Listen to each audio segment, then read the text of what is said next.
Magandang umaga po sa mga taga Magra, mga taga GMA.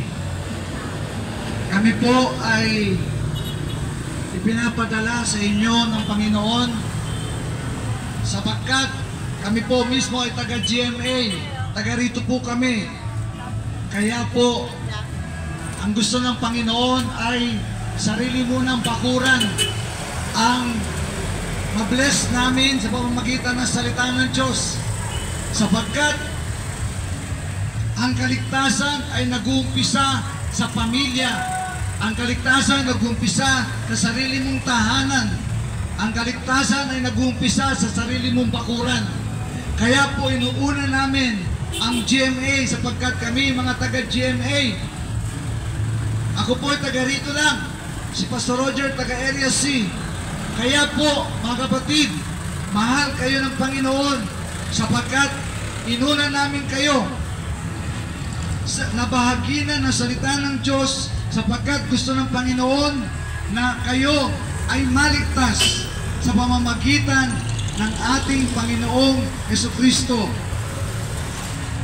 Sinasabi sa John chapter 3 verse 16,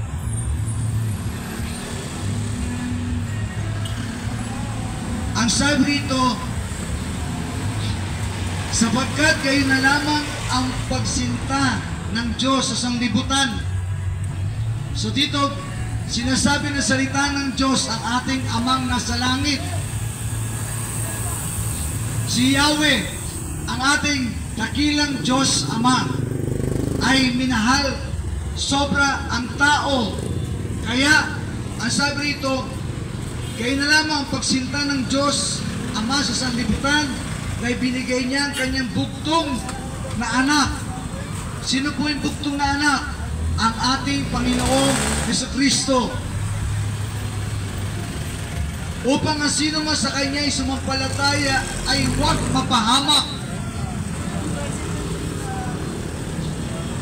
Ang sino man daw po sasampalataya sa bugtong na anak ng Ama na si Yahweh, ang kanyang bugtong na anak ay ang ating Panginoong Jesucristo. Sabi rito ay hindi mapapahamak, kundi magkakaroon ng buhay na walang hanggan. Sabi rito ay huwag mapahamak, kundi magkaroon ng buhay na walang hanggan. So, ang dala po ng Panginoong Jesus ay buhay na walang hanggan sa sino mang sa Kanya ay sasampalataya.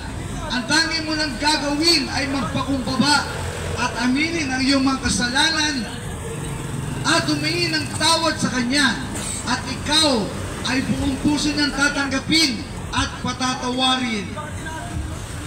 Ang sabi sa pagpapatuloy, sabi rito, sapagkat hindi sinugo ng Diyos Ama na si Yahweh ang anak sa sanlibutan upang hatulan ng sanlibutan, kundi ang sanlibutan ay maligtas sa pamamagitan niya. Sa pamamagitan daw po ng Panginoong Yesus ay ililigtas ng Ama ang sino mang sasampalataya sa kanyang bugtong at kaisa-isang anak. Mga kapatid, iisa lang ang anak ng ating Amang si Yahweh. Kung ang pangalan niya ay Jesucristo o Jesus Christ.